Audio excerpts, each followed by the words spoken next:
Good afternoon, students. Now, today we will see about the next topic in valvular heart disease that is known as aortic stenosis.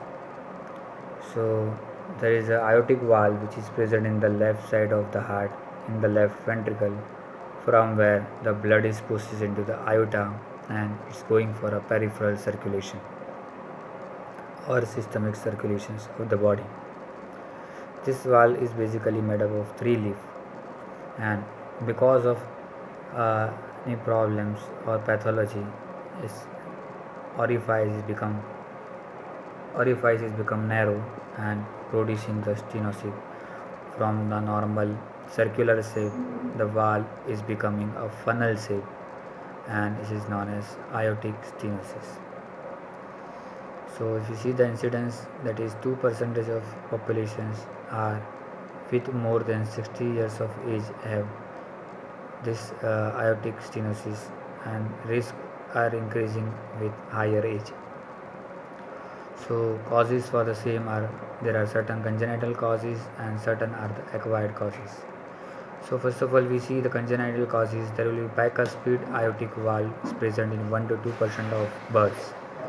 So apart instead of three valves, three cusps, there is only two cusps. So because of that, there will be a certain amount of decrease in the space, and this bicuspid valve results in calcification and fibrosis of leaflets, which lead to reduce the valve area and ultimately producing the problem.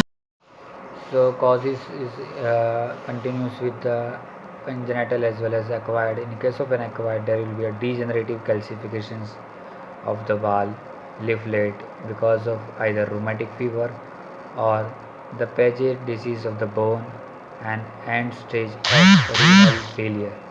These are the three diseases which are acquired causes for the disease of aortic stenosis.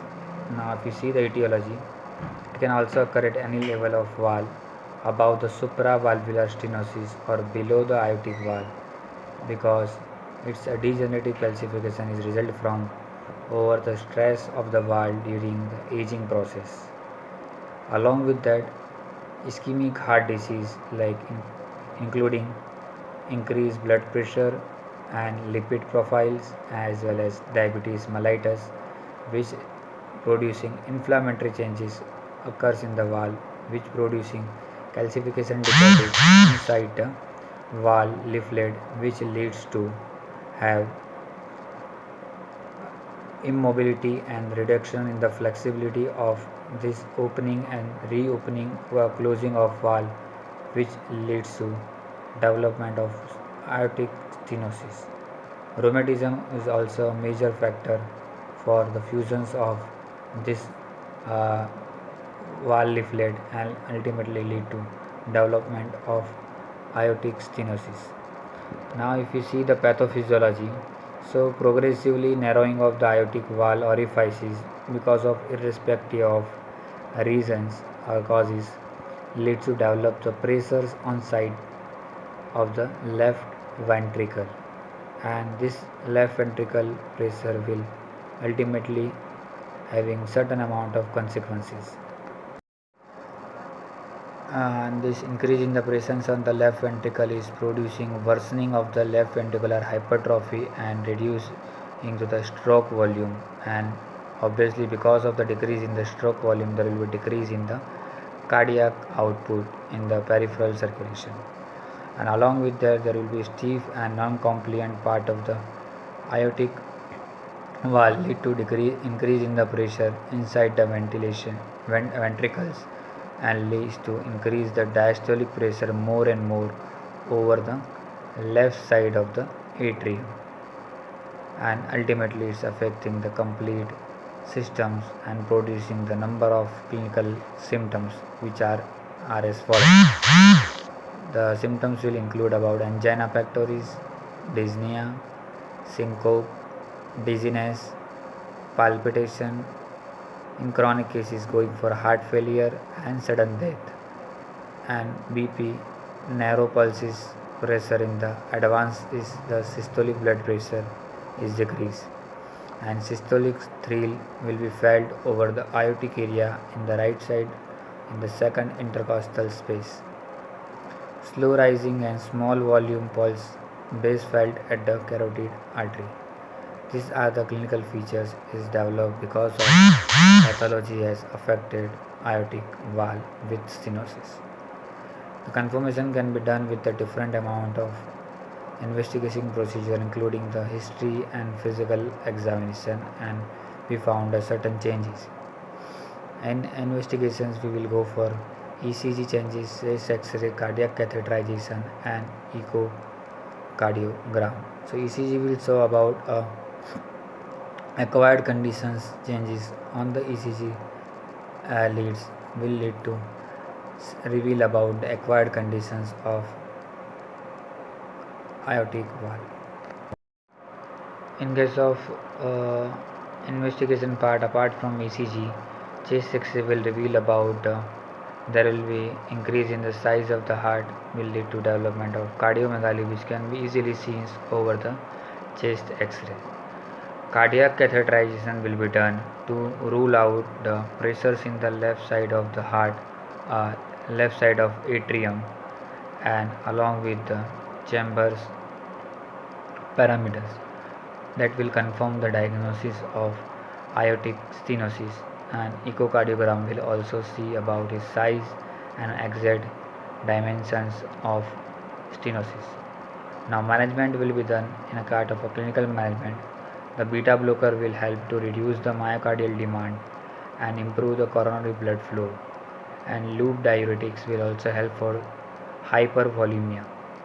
Digoxin is the choice of the drug in case of congestive heart failure because of such aortic disease.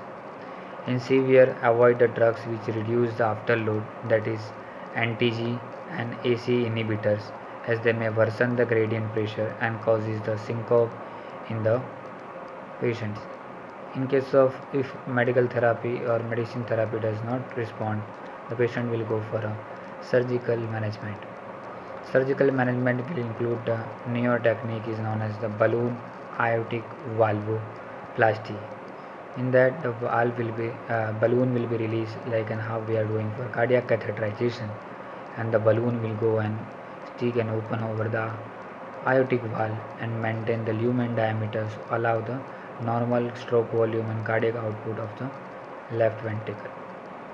Along with that, if still is not worsening well, ultimately solution is going for a replacement of valve, that is called AVR replacement or aortic valve replacement.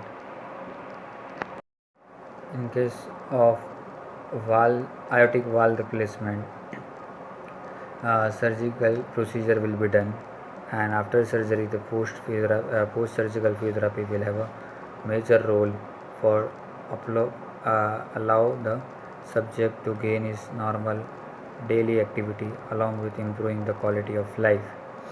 For that, post surgically from day 1 to day 7, you to start from basic breathing exercise along with the bad activity from day 1 to day 3, and from day 3 inside the ward or ICU, mostly in CCU, patient will allow to walk within the ward with supervisions of therapists, and in the up to 7 days patient has reached individual capacity to walk independently about one flight of stairs and come back. And after 7 days slowly patient will be shifted to the wards as well as on the OPD basis.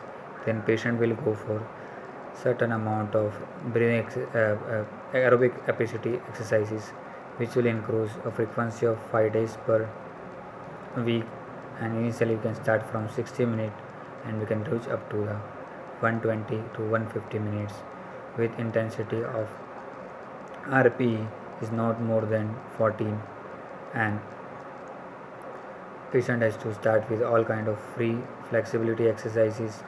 After that we can increase slowly up to the group activities, and later on we can start the patient with all kind of machine activity which include treadmill training, bicycle ergometer and cross trainer.